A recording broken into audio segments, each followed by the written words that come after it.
Bueno, buenas tardes y gracias por estar participando en un momento tan delicado y tan especial, donde estamos todos conmovidos por las noticias que llegan aquí a la Argentina sobre centenares de misiles iraníes cayendo sobre Israel, y por suerte tenemos con nosotros en este Zoom, pudieron disponer de un minuto para saludarnos a los fundadores de este grupo, amigos de corazón de todos nosotros, Yoel y Benarie, por cuya seguridad, igual que por la de Israel, hemos rezado hace un par de horitas, cuando nos enteramos del ataque. Así que miren en qué circunstancias nos estamos reuniendo, pero justamente como debe ser, sin olvidar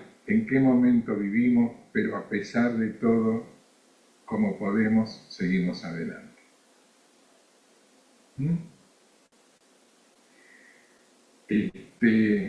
Hoy Ángel, que además es su cumpleaños, tuvo que retirarse, pero nos brindó un rezo que no quedó grabado para empezar esta reunión de Kibbutz Galuyot, que como todos los martes nos reunimos judíos y cristianos, los judíos en cuanto judíos, como judíos, y los cristianos en cuanto cristianos y como cristianos, a conversar sobre temas que nos interesan. Por lo general tratamos de que sean vinculados con problemas teológicos. Y en la ocasión de hoy, 1 de octubre, ya ahí en vísperas de Rosh Hashanah, decidimos que yo expusiera sobre un tema que medio que quedó pendiente en la reunión pasada. Hola, Daniel. El tema que quedó pendiente fue a raíz de una reunión en la que pudimos escuchar un video que nos hizo llegar generosamente el profesor Pablo Andiñach, y que dio motivo a reflexiones. Y una pregunta que surgió y que quedó planteada es: ¿cómo es que se metió esta tradición interpretativa desjudaizante o antijudía en la cristiandad de los gentiles? Y recuerdo que Elsa Tosi, por ejemplo, en el grupito, porque nos dividimos en pequeños grupos, dijo, bueno, son diferencias culturales, refiriéndose posiblemente a las diferencias entre helenistas o romanos y judíos aferrados a la tradición judaica, que sin duda puede ser uno de los motivos. Las diferencias culturales pueden llegar a llevar, sin duda, si es gente intolerante, a que haya enemistades, contradicciones, peleas, etc. Pero yo dije que tengo un pensamiento personal sobre el tema y me comprometí a exponerlo, y bueno, por eso hoy esta charla, ¿no? Que tiene un poco que ver con un material que justo publiqué hace 2 fines de semana. Si ustedes algún día entran a Campus San Pablo, ahí van a ver los blogs que vengo publicando desde hace más de un año allí todos los domingos, como parte del esfuerzo del trabajo en el diálogo interconfesional, el diálogo entre judíos y cristianos. Es un blog donde semanalmente comento el leccionario cristiano desde la perspectiva del judaísmo, desde la cosmovisión judía, desde la cultura judía. Y el 22 de septiembre publiqué algo que es la primer parte de lo que les quiero contar. Entonces yo les voy a más o menos no leer, pero lo tengo acá delante mío, comentar lo que publiqué ese día, que lo pueden buscar, Campus San Pablo, 22 de septiembre. Después vamos a hacer un pequeño intermedio para charlar entre todos, para que no me tengan que aguantar hablando imparable durante horas. Así que más o menos a partir de ahora, unos 20 minutos como mucho, hacemos un intermedio para conversar entre todos sobre lo que expuse y después voy a dar una segunda parte de 5 minutitos más.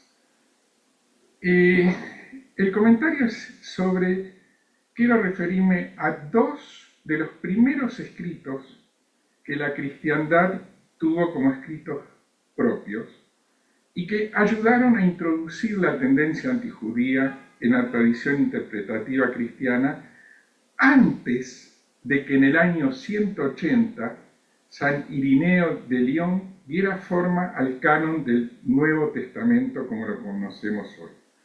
Porque inicialmente los cristianos, mejor dicho, los discípulos de Jesús judíos, tenían Torá, Nevim, Ketuvim, o sea, Tanaj, tenían Midrashim, tenían las sagradas escrituras del pueblo judío. Todavía no había el canon que tuviera los evangelios, las cartas de Pablo, Hechos de los Apóstoles. Todavía no estaba difundido entre las comunidades cristianas. Pero los discípulos gentiles que se acercaban a los judíos e integraban con ellos comunidades mixtas, discípulos de Jesús, si se quiere, algunos de origen judío, otros de origen gentil. Los gentiles tenían un libro que pronto les voy a explicar en un rato por qué ese libro se perdió. Ese libro se llamaba la Didache, que en realidad era un breve manual, en griego es esa palabra, era un breve manual de instrucciones que explicaba cómo vivir como miembro de la comunidad de los discípulos de Jesús. Y fue escrito antes de que apareciesen las primeras cartas de San Pablo, por ejemplo. Probablemente antes que casi todos los textos del Nuevo Testamento. Y enseña esa Didache un resumen de la ley mosaica, enseña el amor a nuestro Creador y al prójimo, y recomienda un estilo de vida comunitario, que es comparte todo con tus hermanos y de nada digas que es de tu propiedad. Así dice la Didache, capítulo 4, 8. Recomienda observar todas las normas de la vida judía, o al menos hacerlo lo mejor que se pueda, dice la Didache 6.2. Su nombre, Didache, en griego, significa lo mismo que la palabra Torá significa en hebreo, enseñanza. Los cristianos gentiles, no formados en la tradición judía, se guiaban por esta enseñanza y practicaban el bautismo, sí, pero como una ablución, un rito de purificación. Rezaban comunalmente el Padre Nuestro 3 veces al día. Celebraban la Eucaristía los días domingo, según explica la Didache 14.1, no en Shabbat. Y significativamente la Didache no dice que Jesús sea el Hijo de Dios, sino que lo denomina pais, que en griego significa algo así como niño, o en todo caso sirviente. Ahora bien, resulta que en el año 70, después de arrasar el templo de Jerusalén, un emperador romano de la familia de los Flavios decretó que el dinero que tenían que pagar por ley mosaica, de medio shekel era por jefe de familia por año, bueno, ese dinero que las comunidades de judías de la diáspora enviaban anualmente para el mantenimiento del templo en la Jerusalén arrasada, donde el templo ya no existía, ese dinero, por decreto imperial, debía continuar pagándose desde las comunidades de la periferia, así como lo habían enviado en los años subsiguientes, tenían que seguir enviándolo, pero iba a ser derivado a reparar el templo de Júpiter Capitolino en Roma. Un templo pagano, que era una manera de humillar a los judíos de la diáspora y marcarles claramente que el templo de Jerusalén no existía más y que en el fondo eran súbditos del Imperio Romano o estaban sometidos al Imperio Romano y basta. Ahora bien, poco después, otro emperador romano de la misma familia Flavia decretó que aquel impuesto que se denominaba el fiscus iudaicos también deberían pagarlo las personas que vivieran entre judíos o como judíos. Además de que aumentó el importe del impuesto, me parece que pasó de medio shekel de plata por jefe de familia a 2 shekalín de plata por cada miembro de la familia. Y ese fue en el momento, a partir más o menos del año 80, en el que empezó a caer en desuso la dirajé. ¿Por qué? Porque quien la usaba vivía como judío y entre judíos, y tendría que pagar un impuesto altísimo, y siendo muchos de ellos gente no pudiente, de los gentiles que se acercaban a las sinagogas, a las comunidades de discípulos de Jesús, bueno, no podían darse el lujo de ser considerados judíos. Es más, tuvieron que empezar a públicamente demostrar que no eran judíos y no vivían como judíos. Esa primer cuña metida por decreto por el poder imperial romano, entonces tuvo como primer efecto que lo que parecía que era el corpus de sagradas escrituras de la cristiandad de los gentiles que se estaba gestando quedase abortado. De hecho, en el año 113-115, cuando hubo otra gran revuelta judía, ya la didajé no era significativa para la mayoría de los gentiles que se consideraban discípulos de Jesús, al que todavía seguían viendo como el manso siervo, el país. Y es en esta época, después de que cayó en desuso la didajé, que son escritos 2 obras que son las que quiero comentar, porque incidieron en formar la tradición interpretativa cristiana, dándole una consigna antijudía. Ya explico. Esas 2 obras no llegaron a ser parte del Nuevo Testamento, del canon que conocemos hoy, pero en su momento cada una de ellas sí fue propuesta para integrar las Sagradas Escrituras de la naciente cristiandad de los gentiles.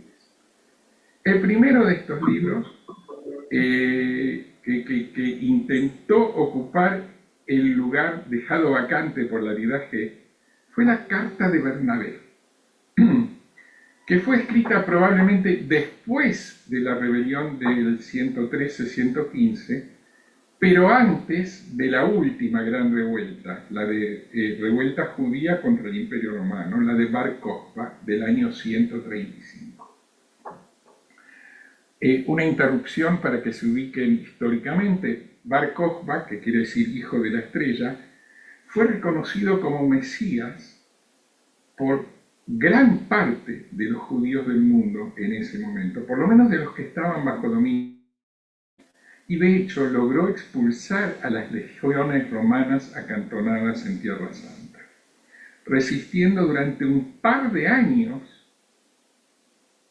a que volvieran a ocuparla, la tierra de Israel. Después de su muerte, los discípulos judíos de Jesús ya a esta altura eran una minoría entre los cristianos, porque claro, si iban a creer en un Mesías, iba a ser en Bar Kokhba. Y además que la popularidad de la enseñanza del magisterio de Jesús fue creciendo entre los gentiles. Entonces, lentamente, los discípulos judíos de Jesús comenzaron a retornar al seno del pueblo judío, aunque siguió habiendo judíos descendientes de aquellos primeros discípulos judíos de Jesús, que siguieron considerándose a sí mismos discípulos de Jesús durante otros 300 o 400 o tal vez hasta 500 años más. Pero lentamente se fueron reintegrando dentro del pueblo judío, o algunos se convirtieron al Islam alrededor del año 700, pero básicamente ya estaban aislados de las comunidades de los cristianos gentiles, que seguían necesitando demostrar que no eran judíos porque la vigencia de aquel decreto, el Fiscus Judaicus, seguía. O sea, los cristianos tenían que demostrarle al imperio que aunque creían en Jesús, no eran judíos ni vivían entre judíos, porque si no hubieran tenido que pagar un impuesto especial. La carta de Bernabé, erróneamente atribuida durante mucho tiempo al compañero de camino del apóstol San Pablo, un personaje clave en el desarrollo del cristianismo o de la cristiandad, se presenta esta carta como una enseñanza o dirajé. E inmediatamente comienza con una intensa diatriba antijudía, desde el capítulo 1 hasta el 17. Aplica técnicas interpretativas parecidas a las propias de la tradición judía, pero con el propósito de mostrar que el Antiguo Testamento, estamos hablando de la versión griega, la versión de los 70, no estará, que el Antiguo Testamento es cristiano y no judío, y que su significado cristiano es el único auténtico. Sostiene que los judíos, engañados por un ángel malvado, han interpretado mal las escrituras del Antiguo Testamento, cuyo verdadero significado son las profecías simbólicas que anuncian la futura venida de Jesús. La falsa atribución de esta carta de Bernabé al Bernabé que fue el compañero de San Pablo contribuyó a que este libro casi ingresase al canon del Nuevo Testamento y de hecho en algunas iglesias orientales siguió durante varios siglos leyéndose como bibliografía adicional al canon fundamental. Así que este es el primer libro. Ustedes podrán pensar, bueno, claro, había una necesidad de los gentiles de distanciarse respecto de los judíos entre los discípulos de Jesús. Y entonces esta carta de Bernabé la escribió un señor que vehementemente defendía esa posición. Pero resulta que no es el único caso y el otro libro que les voy a mencionar es mucho más sospechoso todavía.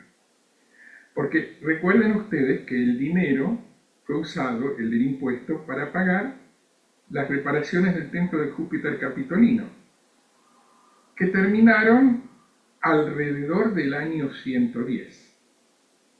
Y después ese dinero siguió recaudándose de las comunidades judías, cristianas o no, discípulos de Jesús o no, e iba a las arcas del imperio, y esta es mi conjetura que no puedo demostrar, se usó para la guerra psicológica, para la propaganda política contra los judíos que no dejaban de rebelarse. Una parte se usó para financiar proyectos como el de la Carta de Bernabé y el del próximo libro que les voy a contar ahora, que apareció más o menos en el año 140, cuando Marción propuso un canon del Nuevo Testamento en base a uno de los evangelios y 10 cartas de San Pablo. Dicho sea de paso, no se puede excluir la posibilidad de que haya editado esos textos las cartas de San Pablo y el Evangelio, acorde a las ideas que defendía pasionalmente, que eran vehementemente antijudías. Marción distinguía entre un Dios bueno, el del Nuevo Testamento, el de los gentiles, y un Dios malo, el del Antiguo Testamento y los judíos. Su tránsito por el cristianismo fue breve. A los 4 años fue excomulgado, declarado hereje, porque el cristianismo valoraba todavía mucho en ese momento el Antiguo Testamento. Además, 40 años más tarde apareció el canon de Irineo de Lyon. Pero el detalle es que durante los 4 años en los que estuvo activo, Marción, que venía de Sinope, en Turquía, sobre el Mar Negro, la costa del Mar Negro, al norte de Anatolia, ¿no? Marción distribuyó y regaló centenares de copias de su canon, su protocanon cristiano, un solo evangelio y 10 cartas de Pablo, que, insisto, probablemente haya editado para corregirlas un poco y hacerlas un poquito más antijudías. Regaló centenares de copias. Estamos hablando de una época en la que un libro costaba una fortuna, porque eran manuscritos, y ni siquiera en papel, se escribían sobre cuero, sobre materiales caros.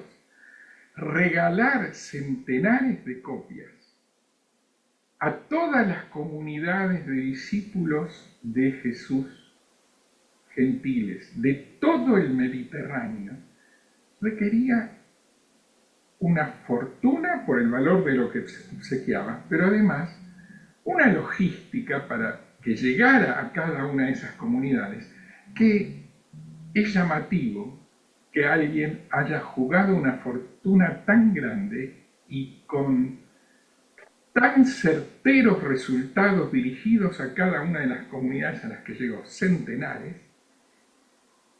simplemente por su propio ímpetu. Considerando que existía el dinero que se seguía recaudando, mi conjetura, que no puedo demostrar, es que era parte de la guerra psicológica contra los judíos, que no dejaban de sublevarse para asegurarse de que los cristianos no se amigaran demasiado con ellos.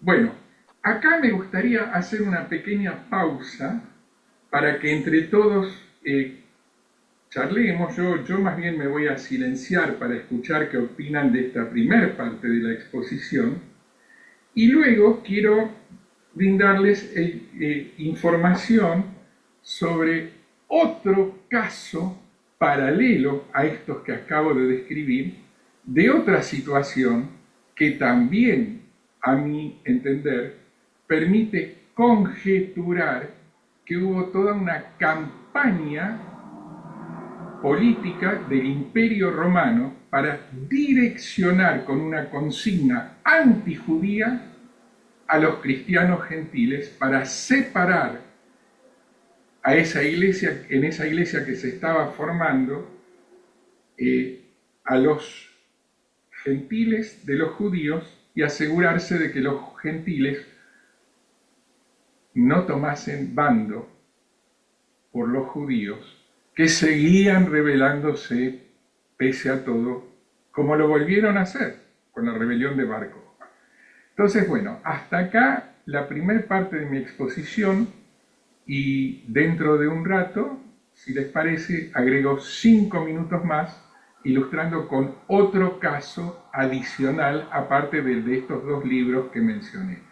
Aclaro que a partir del año 140 empezaron a aparecer autores como San Justino Mártir, luego San Ignacio de Antioquía, donde ya es clara la voluntad de diferenciarse de los judíos, y ya la enseñanza del desprecio contra el origen judío de la cristiandad y contra la enseñanza del desprecio contra los judíos ya forma parte de la tradición interpretativa que luego acompañó a la cristiandad hasta mediados del siglo XX.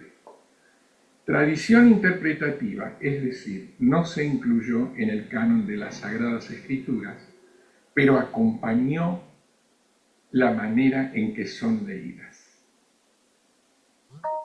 Hasta aquí la primera parte de mi exposición. Muchas gracias por su atención y su paciencia, y más, repito, en días tan difíciles como este que estamos viviendo hoy, con misiles cayendo sobre Jerusalén y Israel. Me silencio y los escucho, y le voy a pedir si puede Daniel Gaidú, que tiene cancha y es tan generoso, puede coordinar la conversación en este momento, porque estar en la misa y la procesión es complicado. ¿Podrías, Daniel? O le pido a otra persona si no tenés ganas. ¿Sí? Dale, entonces me muteo. Lo hago, está bien y perdonen los errores que vaya a haber. Listo. Bueno, quedó expuesta esta forma de pensar de Marcelo, lo cual agradecemos seguramente todos. Y bien, es el momento para charlar un rato, dialogar, hacer sus aportes o reacciones. En mi caso, por ejemplo, lo que podría haber es una mera reacción, porque en el estudio, cuando hicimos en el seminario y todo, nosotros no, digamos, me acabo de enterar que hay gente que piensa, como Marcelo lo está haciendo, de que hubo esas movidas en el primer siglo de la iglesia. El, la verdad es que en el estudio que nosotros hicimos en el seminario, le dimos una pasada muy por arriba a esa época de la historia. De manera que yo, que no soy bueno en historia, estoy escuchando con avidez estos comentarios que me ayudan a cerrar una brecha de conocimiento de un tiempo que evidentemente fue muy rico. Lo que fuimos enseñados es que en los primeros tiempos la formación del canon del Nuevo Testamento, de la Biblia completa, digamos, para la cristiandad, tomó eh, el, la- el canon judío contemporáneo y lo que la iglesia naciente cristiana reconocía con valor espiritual como libros para merecer y estar incorporados en el canon cristiano. Pero también es cierto que en nuestra tradición eh, de iglesias libres, los evangélicos venimos de una tradición de iglesias, llamado de iglesias libres, que ha habido a través de toda la Edad Media hasta el tiempo actual, de iglesias muy estilo libre pensador, digamos, y no dependientes de la teología católica y de la estructura de la Iglesia Católica, sino iglesias independientes de las cuales hay un montón que fueron contemporáneas en los primeros siglos, pero que ahora mismo también lo son. Bueno, eh, ¿qué piensan los demás? ¿Qué reacciones hay? Además del hecho hermoso de poder ver a Joel, a su hermano y ver también a Marcelo y a todos, verlos. La verdad tenía ganas de verlos. Estamos orando por ustedes. Sí, sabe. Mire que yo no soy muy ducho en esto de favorecer el diálogo con amor y humildad como Marcelo. Así que les pido por favor, que no voy a hacer como el método de él. Quizá podemos pedirle ahí a Joel o a Raúl que nos digan su parecer y su estado de ánimo contemporáneo. A Pedro, que tiene un conocimiento de la historia. Valdría la pena escucharlos a ustedes, ¿eh? Pedro, vamos, animate, hacerte una reacción. Eh, la Didache en algún momento fue escrito en conociendo si fue a mitad del siglo primero, tal como decía Marcelo, previo a los demás libros que van a conformar posteriormente lo que se va a llamar el Nuevo Testamento. Si fue a mitad del siglo, habría alguna carta como la de Tesalonicenses, la primera, tal vez Santiago, que ya estarían escritos. La realidad es que en ese tiempo la situación que los cristianos comienzan a vivir es una situación de persecución. Lo primero lo vivían los judíos y después fueron desplazados a los cristianos. El tema del armado que Pablo, tanto hablando diciendo de los discípulos de Jesús, que eran judíos y gentiles, lógicamente las congregaciones domésticas que se van a conformar tienen un contenido de judíos y gentiles. De ahí que cuando uno lee las cartas de Pablo se va a encontrar con situaciones que tienen que ver con esa problemática. Y una de las problemáticas que plantea la Didache es cómo se está viviendo el cristianismo, o se comienza a vivir el cristianismo, con la gente que realiza los peregrinajes, favoreciéndose con una nueva religiosidad o expresión religiosa, los del camino, en donde hasta la actualidad la estamos viviendo. Es decir, la Didache dice, ojo con aquellos que llegan a las congregaciones, ¿bien? Y entonces llegan, son creyentes y se quedan en sus casas, pero después de unos cuantos días, esto como el famoso dicho italiano, ¿no? Cuando el pescado pasa los 3 días ya comienza a dar olor, y era muy común, y sigue siendo muy común, que hay de estos peregrinos pseudo cristianos que se intentan favorecerse de otros cristianos. Entonces llegan, se congregan y comienzan a plantear, y me quedo y vivo de arriba, y voy a decirlo en criollo, y manguean. Entonces, comienzan también a plantear situaciones que eran muy complejas, no tanto de lo judío, sino de lo pagano. Mejor dicho, no de lo pagano, sino de lo gentil. Porque no es todo judío, sino también gentil. Si uno lee la carta de Corintios, hay más complicaciones de los gentiles que de los judíos.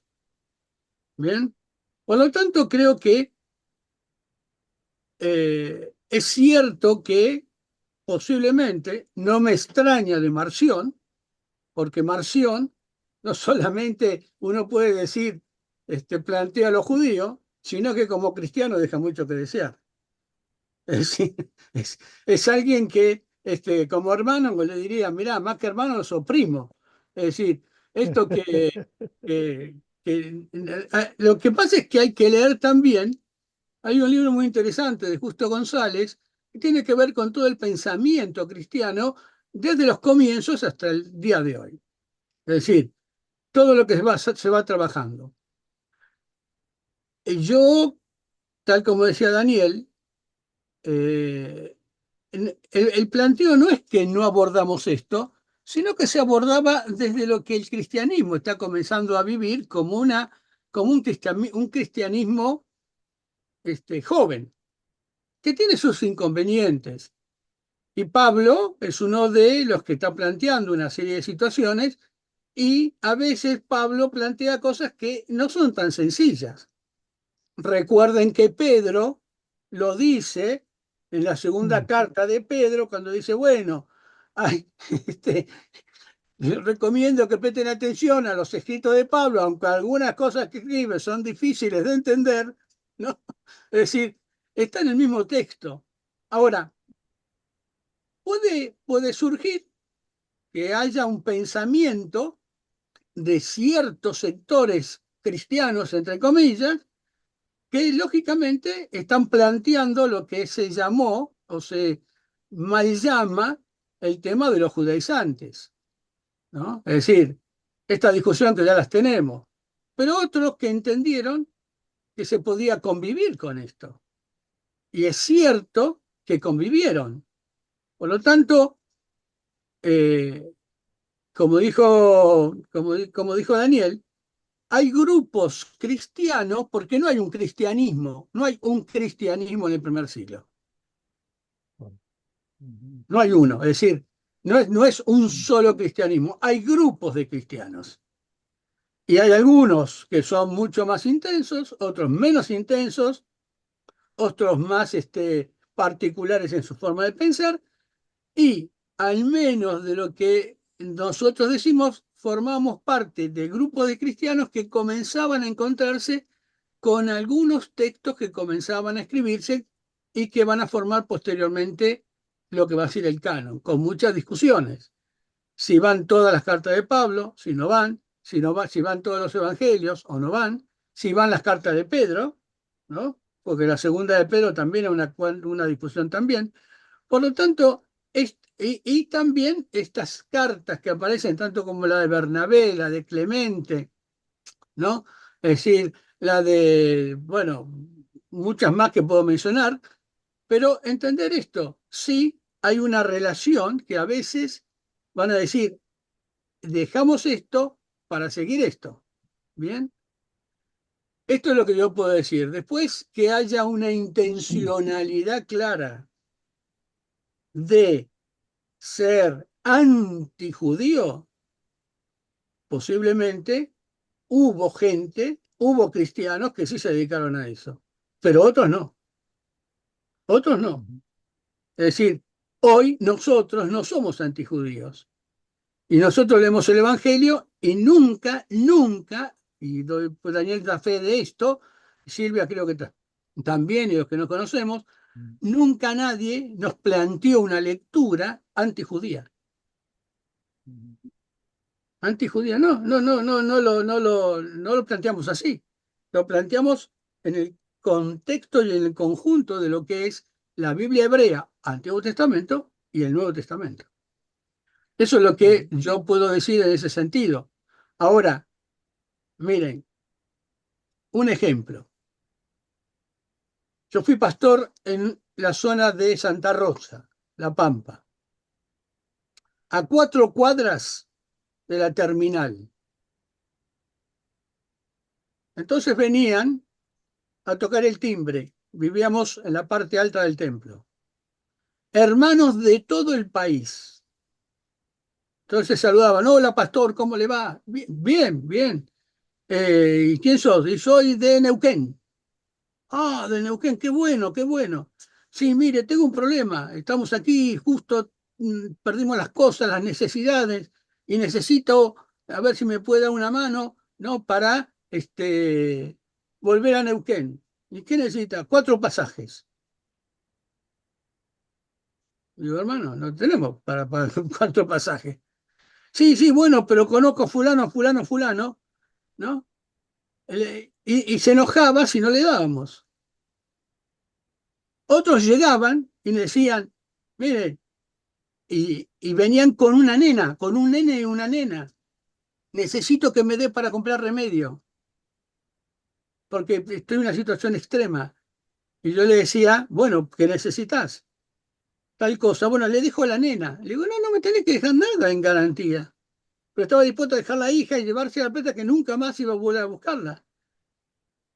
Todas estas cosas que parecen extremas era lo que se vivió y era lo que se vivía en el primer siglo. Un grupo de cristianos perseguidos se había desplazado un poco el maltrato de los romanos a los judíos, desplazándolo a los cristianos que estaban complicados en esto, ¿bien? Que son los que van a seguir siendo perseguidos permanentemente hasta que se van a convertir el cristianismo en religión oficial. No dudo en poder decir que la iglesia de perseguida o el cristianismo de perseguido se convirtió en perseguidor. Pero eso es otro cantar que podemos desarrollarlo en todos estos 300 años o menos, ¿no? De lo que fue el cristianismo primigenio, multifacético y de muchos grupos, con los cuales le podemos aplicar algunas de las cosas que decía Marcelo y otros que se mantuvieron fieles a lo que era el sentido de Jesucristo.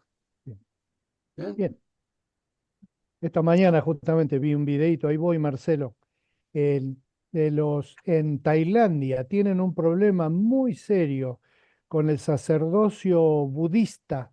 Tienen un montón de casos de sacerdotes budistas que predicando y con una túnica anaranjada van, viven del favor de la gente y hay todo tipo de abusos de plata, sexuales, etcétera, que constituye un problema de seguridad para la población. Y otra vez, el tema no es propiamente una cuestión teológica, sino una cuestión de que siempre aparece un avivadito. Marcelo, con gusto te escuchamos.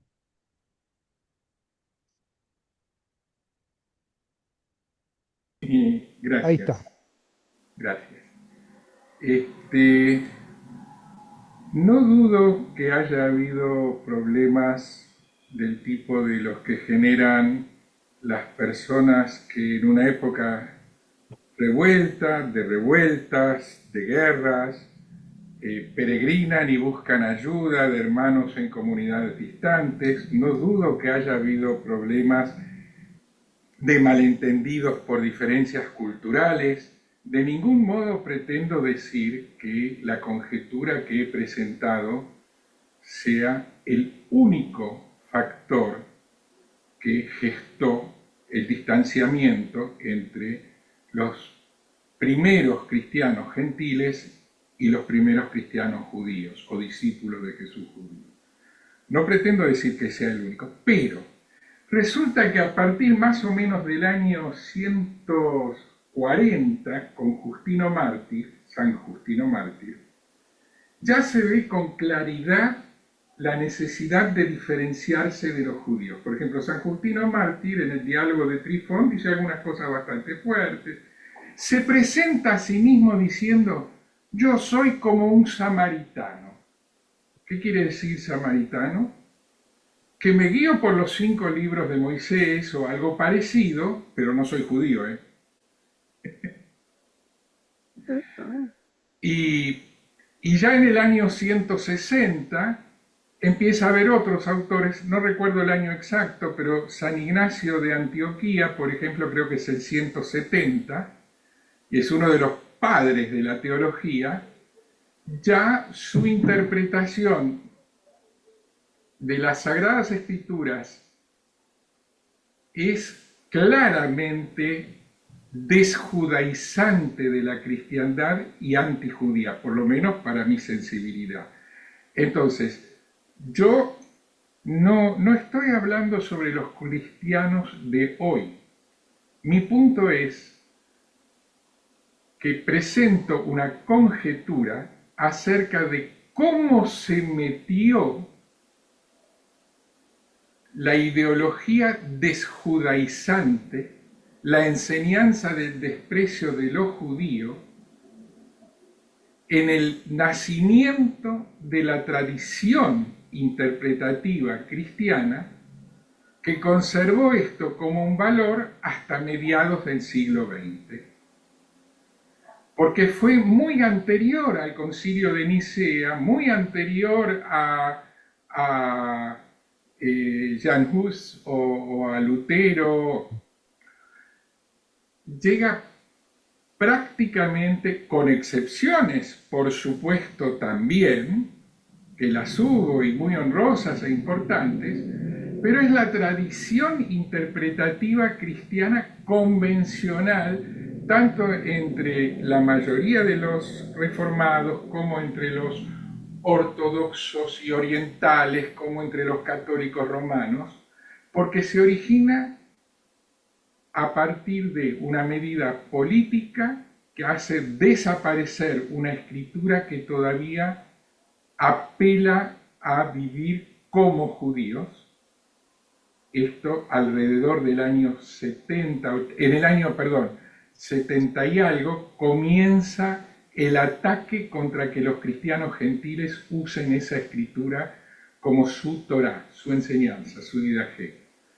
Y una generación más tarde ya empiezan a aparecer autores que muy frontalmente atacan la posibilidad de que judíos y cristianos formen parte de una comunidad. Entonces, qué pasó para que eso sucediera?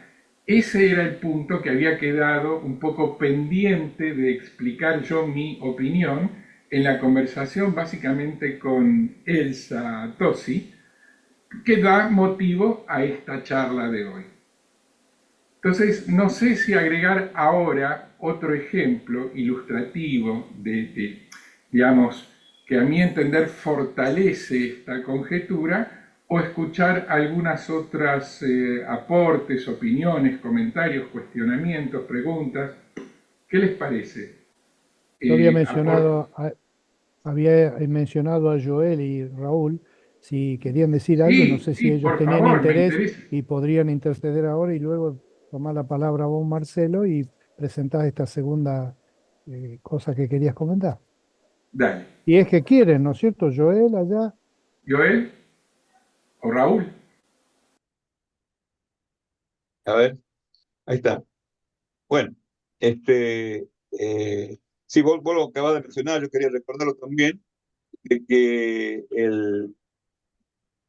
el comienzo de la ideología, se cree, o del antijudía, comienza con Justino Mártir y el diálogo contra Trifón, ¿no?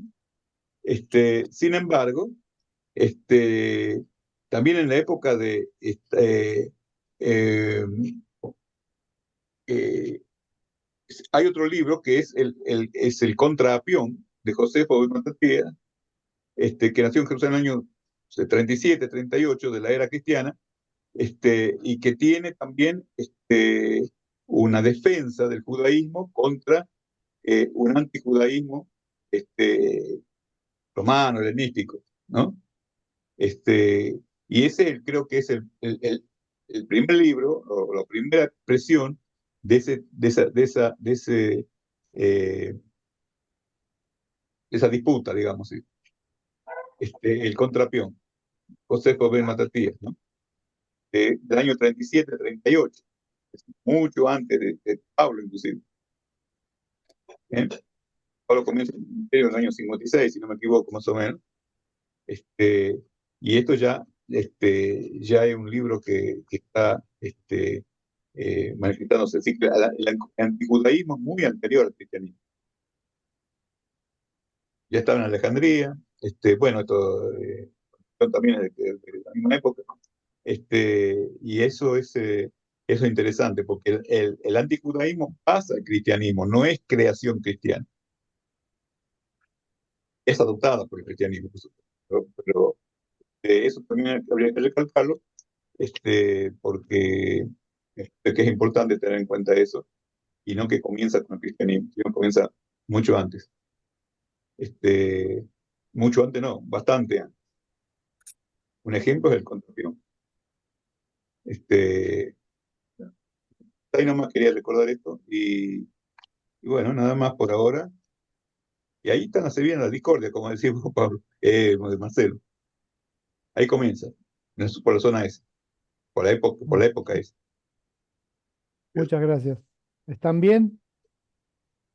Eh, Sí, gracias a Dios. Me Muy alegro bien. mucho.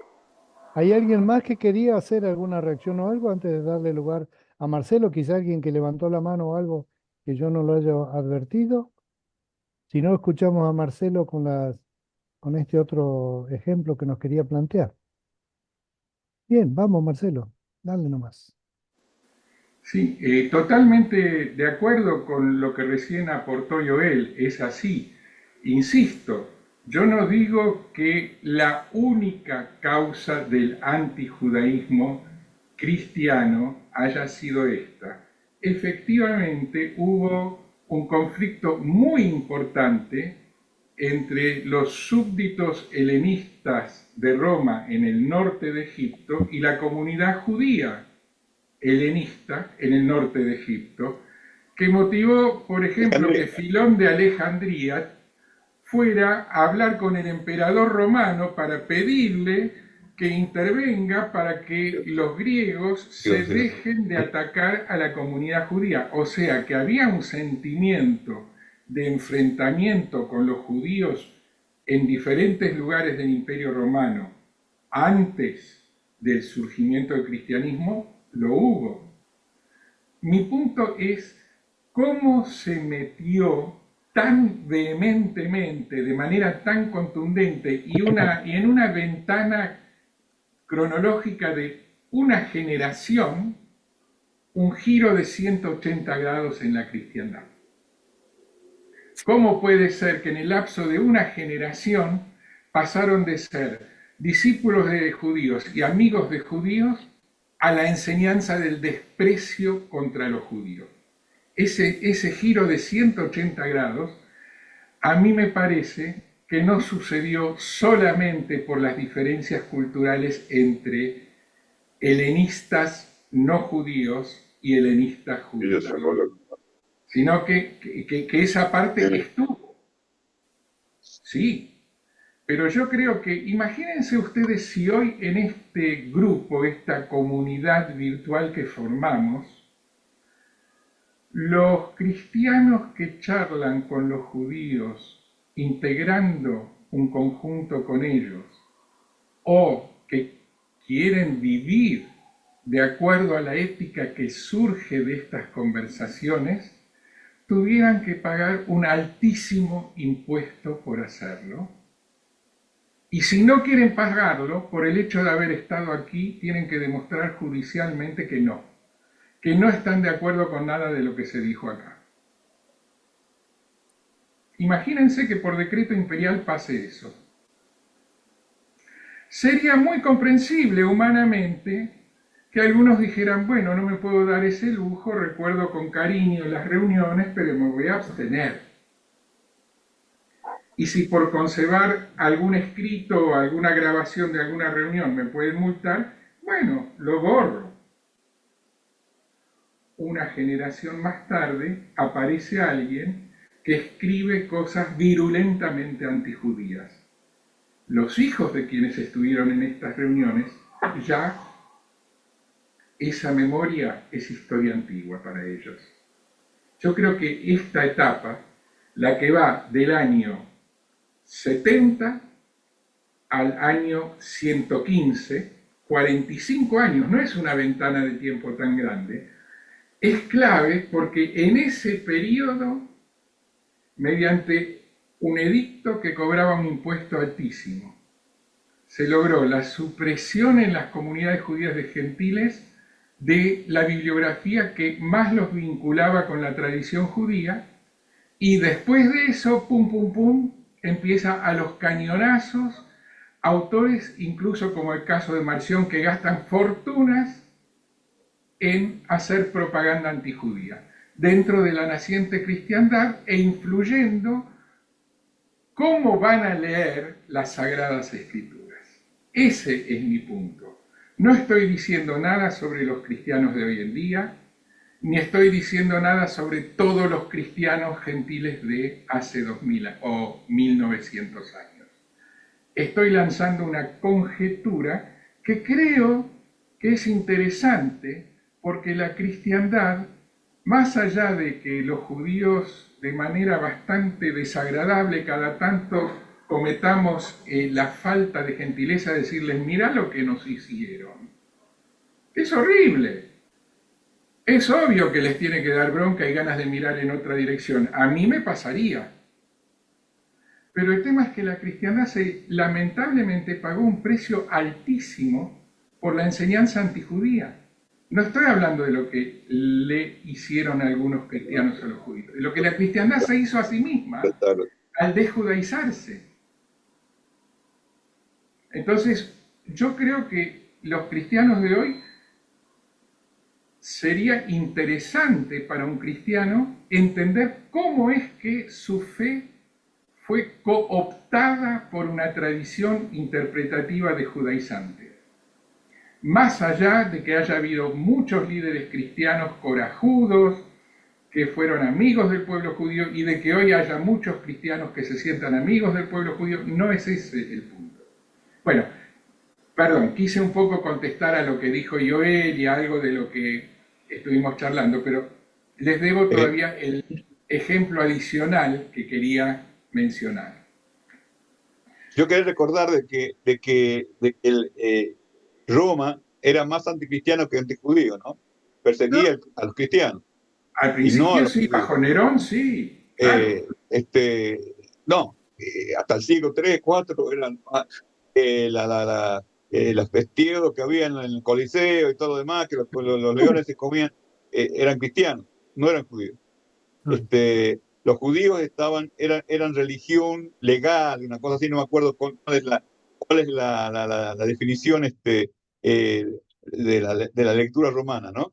Creo que Pedro conoce el tema ese. Mientras que los cristianos mientras que los cristianos eran los que eran los perseguidos más por el imperio, ¿no? Totalmente. Sí, yo sé que querés agregar esto, Marcelo, pero un detalle, me parece interesante lo que Joel está diciendo, porque el concepto antijudío es muy anterior. Yo otra vez me atrevería a que muchos años antes de la era común,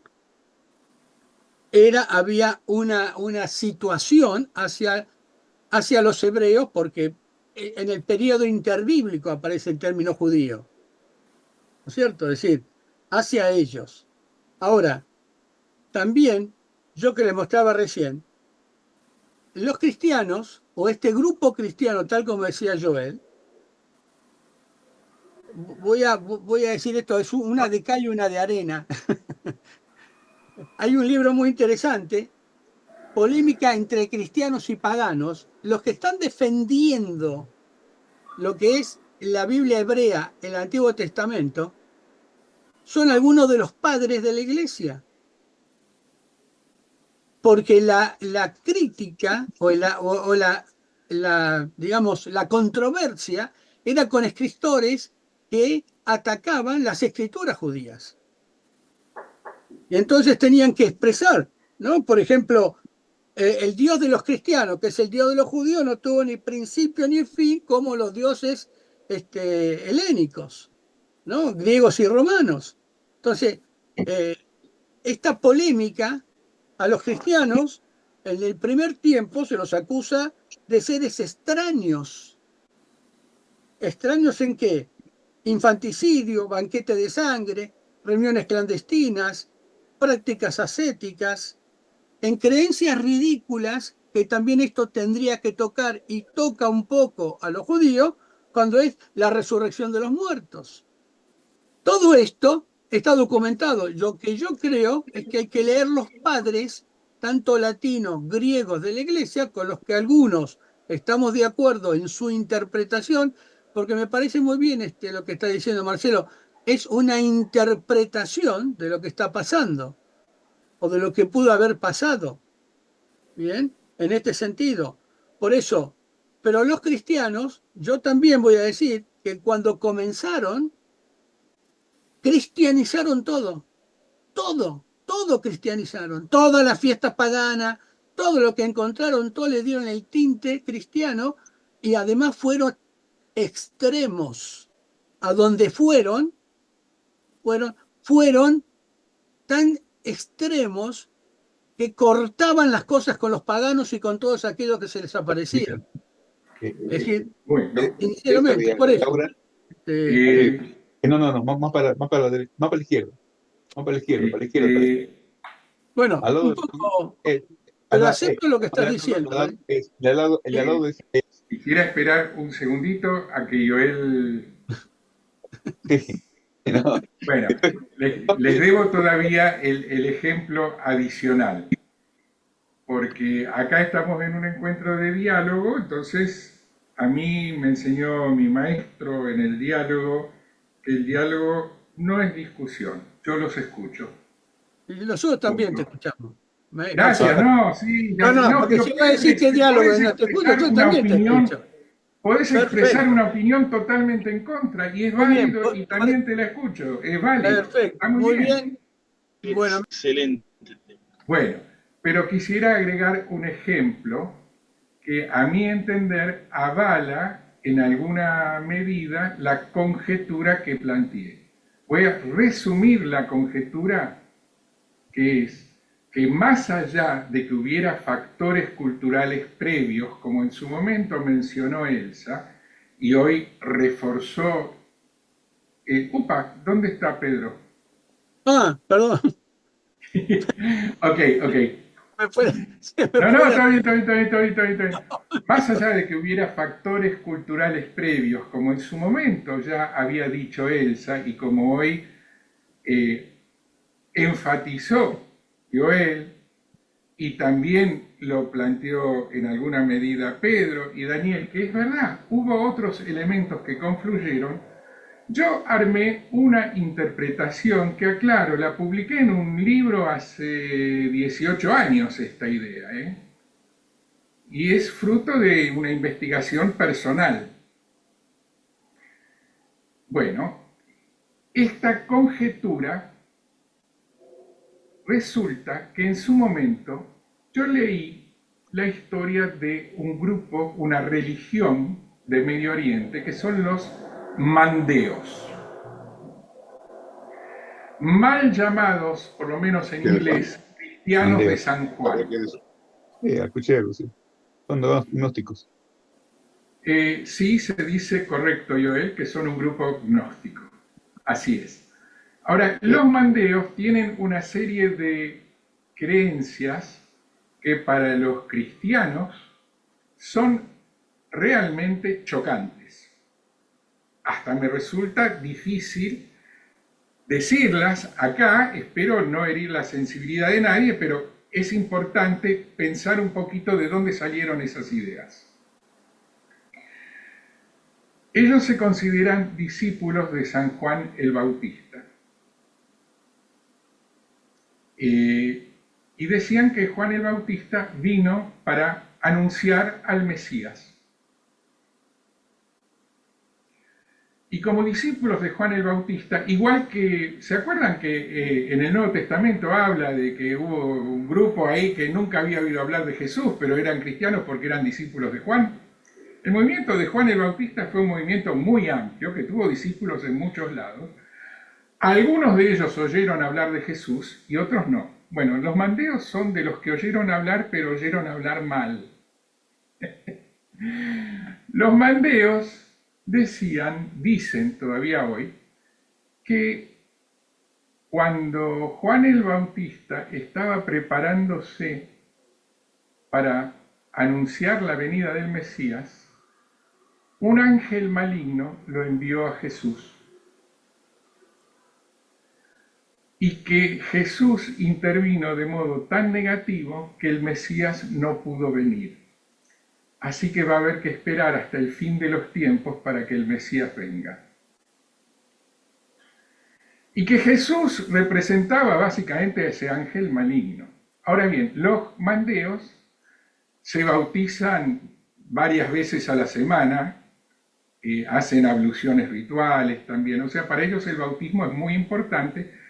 Es un grupo que hoy en día es un grupo étnico en el sur de Irak, en los pantanos de la desembocadura del Tigris y Eufrates al Golfo Pérsico, que es algo así como acá el delta del Tigre, ¿no? Se unen el Paraná y el Uruguay, están las islas del delta y se abren al Río de la Plata.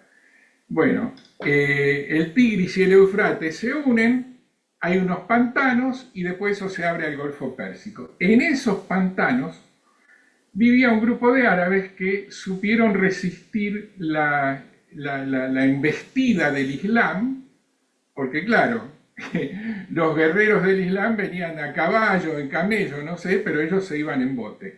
Entonces conservaron su antigua religión, que es esta que estoy describiendo, la de los mandeos. Ahora bien, el detalle interesante es que los mandeos, que tan mal hablan de Jesús, al mismo tiempo hablan pestes de los judíos,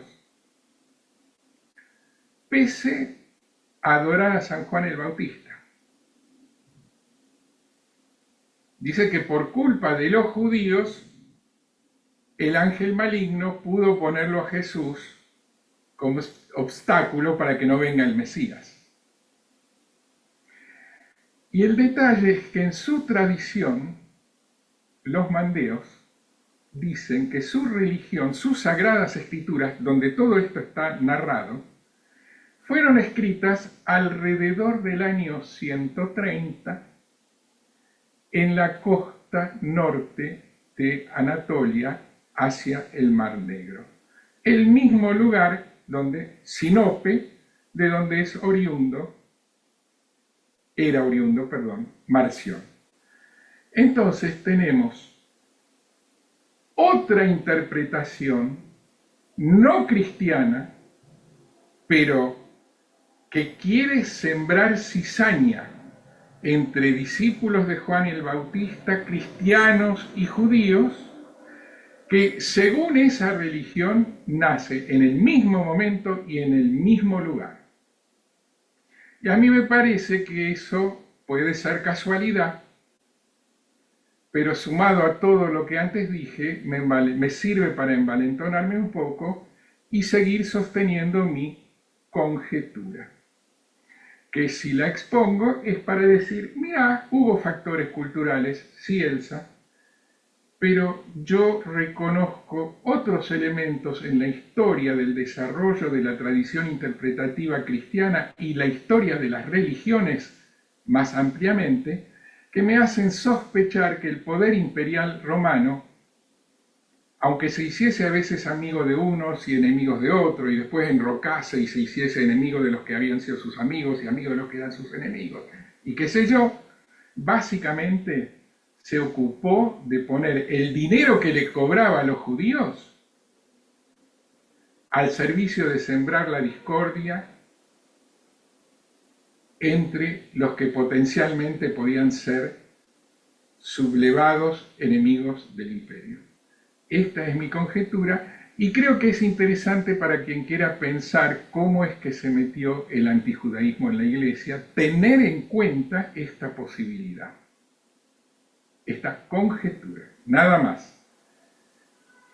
Bueno, hasta ahí el ejemplo adicional que quería contarles porque no tiene que ver con el conflicto entre judíos y cristianos, sino que tiene que ver con otra religión y donde sin embargo pasa algo parecido.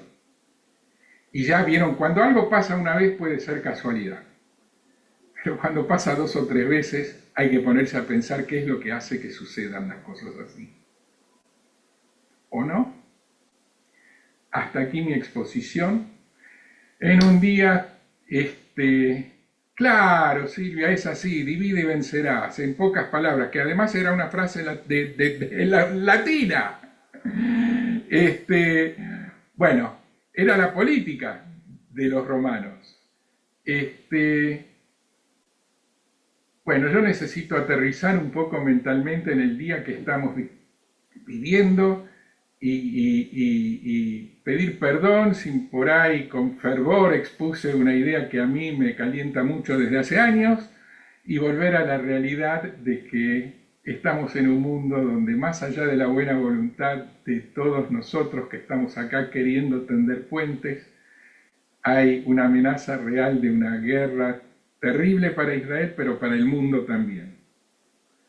Y que tenemos la suerte de contar hoy con la compañía de Joel y Raúl, que en medio de este clima de guerra nos dan su tiempo también para compartir el encuentro con nosotros. Así que yo ahora me callo y pido que tomen la palabra ustedes. Si quieren coordino yo, doy la palabra yo, si no te sentís cómodo haciéndolo, Daniel, pero hasta acá es mi exposición. Sí, ¿querés decir algo vos, Dani? ¿Daniel? Sí, claro. Y seguí coordinando esto, el momento vos.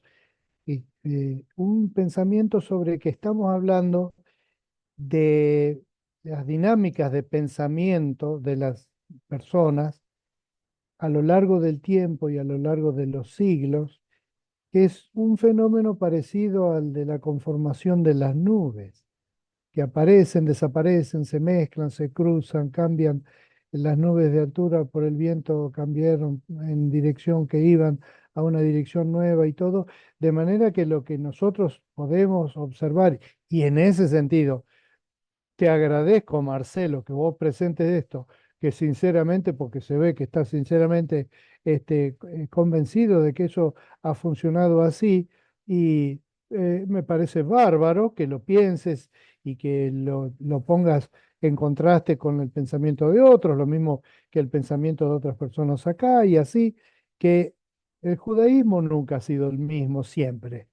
El catolicismo no es igual cristianismo y el protestantismo tampoco. De hecho, nosotros, Pedro, por ejemplo, y supongo que Silvia también, de los que estamos hoy acá, eh, tampoco nos consideramos protestantes. Yo me acuerdo de chico, ustedes son protestantes. Entonces mi mamá nos había explicado que no, que las iglesias nuestras no venían de la tradición protestante, sino de las iglesias libres como la de... Y así. Entonces, todos los pensamientos que incluyen los prejuicios y las animosidades colectivas, que están presentes, por supuesto, en la misma vida del Evangelio de Jesús, ¿no? Dice, aclara, la mujer le dice, ¿cómo tú siendo judío me hablas a mí que soy samaritana?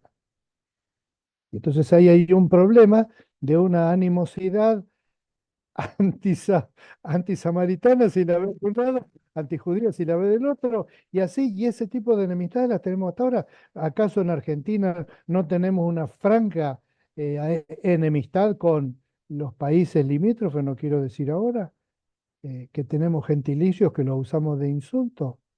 Y digo, yo no lo hago y no lo creo. Un compañero de trabajo un día dijo de otro de nuestros gasistas que era tucumano, y él dijo, este bolita no se le entiende nada a lo que habla. Y yo le dije, discúlpame, ¿está mal ser boliviano? Porque él lo dijo así con toda naturalidad, como que estaba hablando de una condición inferior humana, de uno de nuestros compañeros, de un grupo interno, que es el de los gasistas, que a su vez también tiene enemistades con los arquitectos que dirigen las obras y con los albañiles, y así en todos los órdenes de la vida vivimos peleándonos unos con otros y generando y algunas ideas desarrollándolas mucho, escribiendo libros, vendiendo a lo marción infinidad de ejemplares con el propósito propagandístico.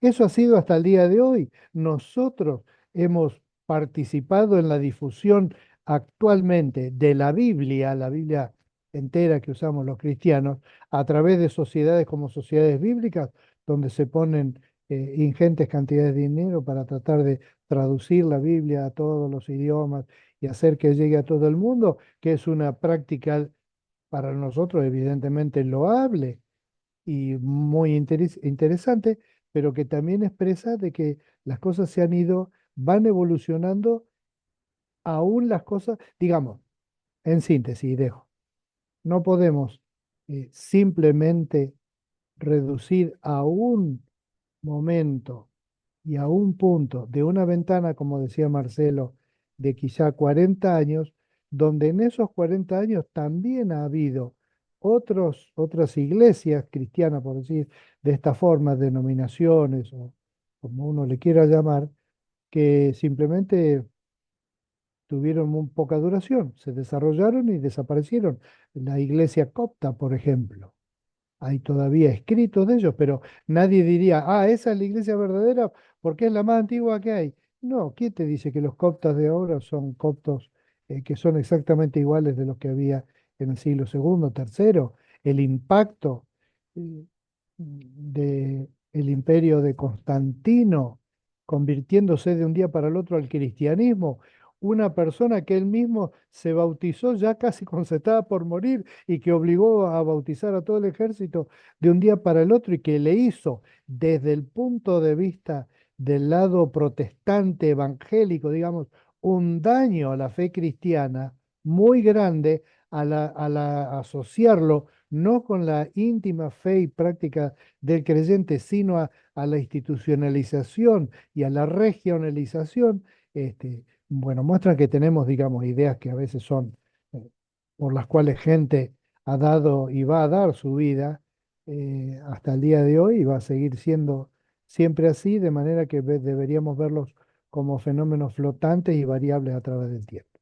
Gracias, es un gusto otra vez verlos a Joel y a Raúl discutiendo de estas cosas mientras el escudo de hierro está reactivo. Un abrazo, hermanos, un abrazo. Qué alegría verlos sonrientes. Eso es obra de Dios también. Marcelo, por favor, ¿querés Gracias. preguntar, continuar alguna otra cosita más?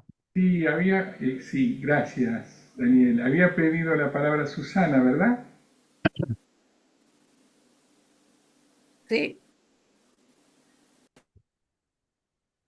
sí.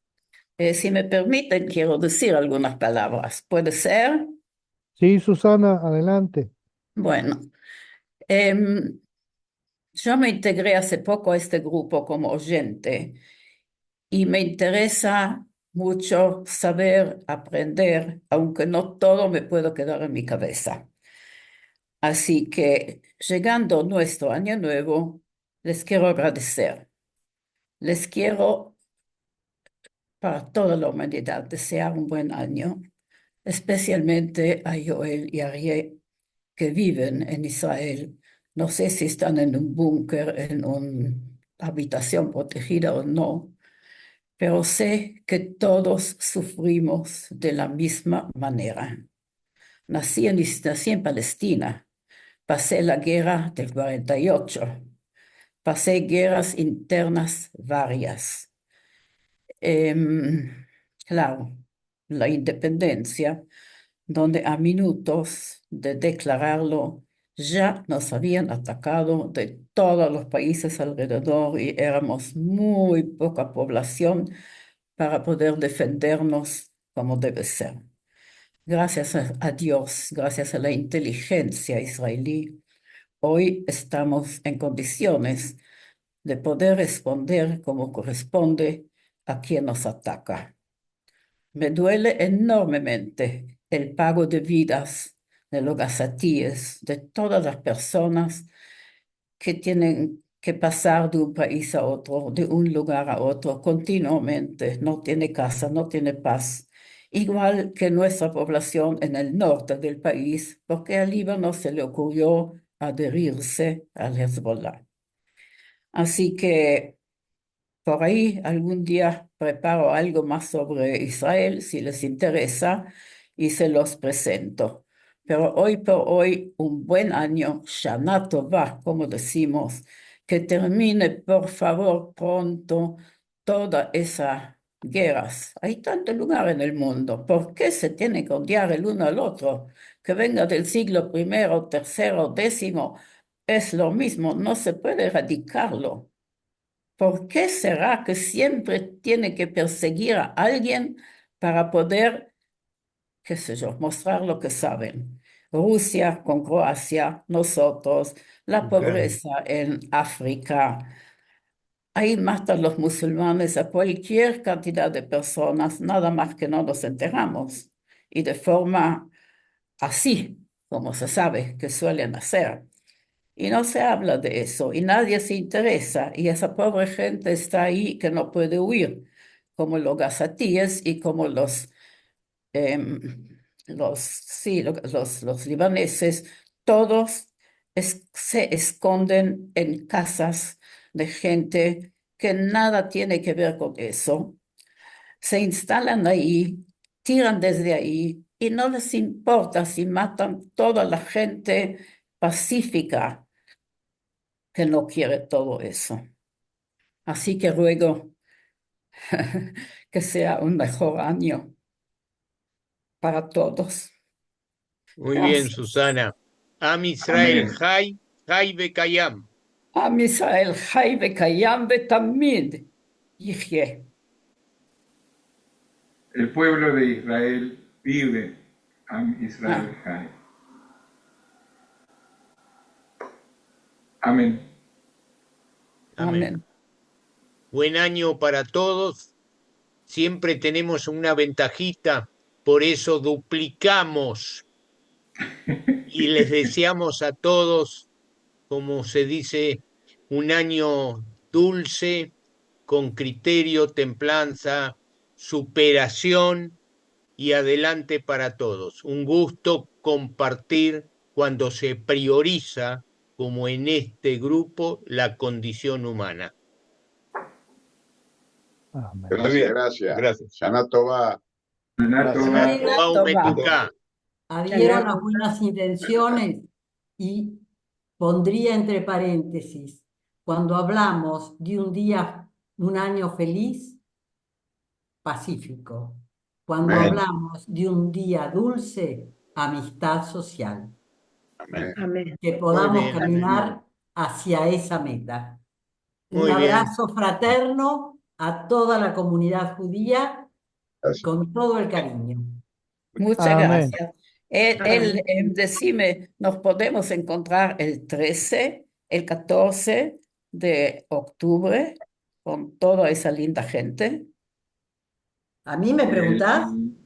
A vos, No, Cecilia. no, es el 15. Ah, sí, son No, solamente nosotros el mujeres. 15 de octubre en la sinagoga Lamrot Hakol, que es nuestro corazón espiritual para nuestras reuniones de diálogo y convivencia y nuestra sede física, vamos a celebrar nuestros 30 años de existencia del grupo.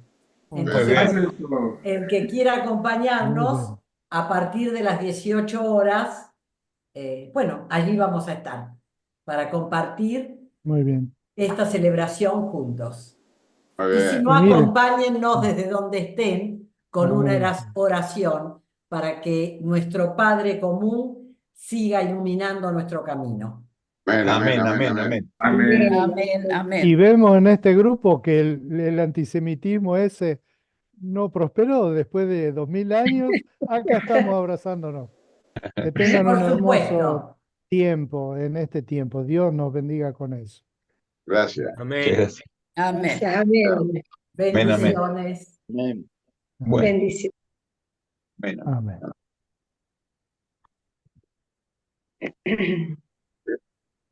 Salimos como salimos.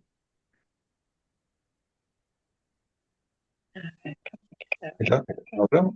No, límite.